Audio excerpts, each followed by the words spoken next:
Assalamualaikum warahmatullahi wabarakatuh. Halo semuanya, saya San Kidev.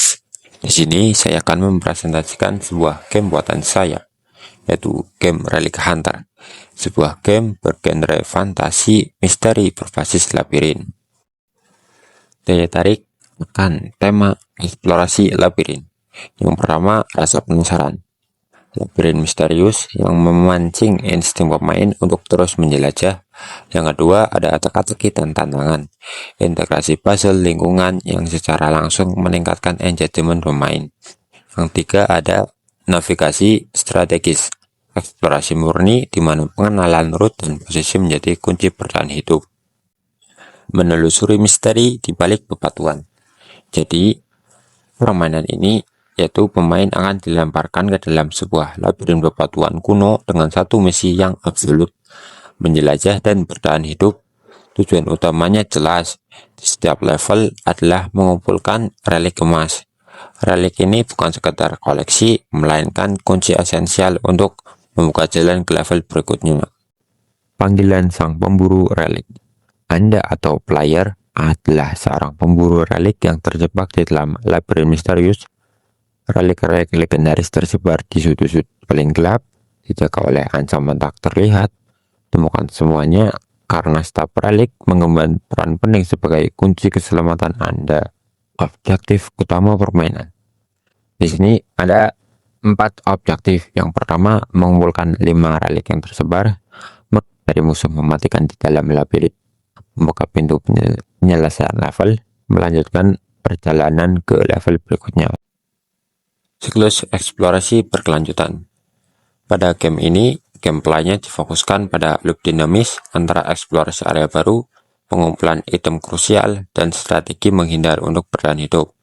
Pertama, eksplorasi labirin dulu, mengumpulkan relik, menghindari musuh, dan terakhir membuka pintu akhir. Dan core gameplaynya loop berulang. Bertahan hidup dalam keterbatasan. Game ini menggunakan kapasitas 4 arah. Ada gerakan atas, bawah, kiri, kanan, dan batasan level awal.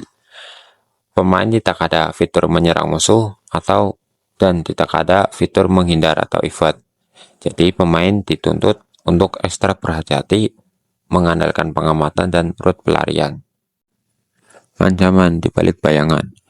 Keterbatasan player. Keterbatasan kemampuan ofensif, pemain memaksa pendekatan taktis. Yang kedua, ada ancaman labirin. Labirin dipenuhi ruang sempit, jalur yang kompleks, serta patroli musuh yang mematikan dan tidak bisa dilawan. Mekanisme inti permainan dalam game ini ada mekanismenya.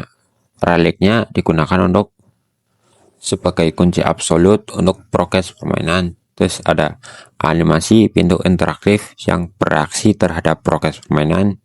Terus ada sistem aktivasi pintu otomatis yang mulus tanpa mengganggu alur gameplay permainan. Logika aktivasi relik dan pintu. Pintu hanya merespon penyelesaian absolut. Mekanis aktif saat 5 relik terkumpul. Jadi jika relik belum sampai 5, maka pintu akan tertutup. Namun jika relik sudah mencapai 5, maka pintu akan aktif. Jika jarak pemain mendekat plus pintu saat aktif, maka pintu akan otomatis terbuka. Jalur pengembangan selanjutnya. Pengembangan pertama bisa dilanjutkan dengan penambahan skill aktif, mekanisme attack atau evade, variasi musuh dan pola serangan yang lebih kompleks, arsitektur level, desain labirin yang lebih masif dan rumit, ekspansi narasi, lore dan cerita jauh lebih mendalam. Estetika kegelapan yang melawan. Membangun nuansa misterius melalui tema labirin bebatuan kuno. Desain visual yang sengaja dibuat sederhana namun intens, memastikan mata pemain tetap fokus pada gameplay dan navigasi. Terbang menuju potensi tanpa batas. Jadi kesimpulannya, game Relic Hunter ini adalah perpaduan murni antara ketegangan eksplorasi dan kecerdasan strategi. Dengan fokus kuat pada puzzle dan navigasi, Fondasi ini memiliki potensi pengembangan yang luar biasa besar untuk menjadi judul game indie premium. Sekian dari saya, terima kasih. Wassalamualaikum warahmatullahi wabarakatuh.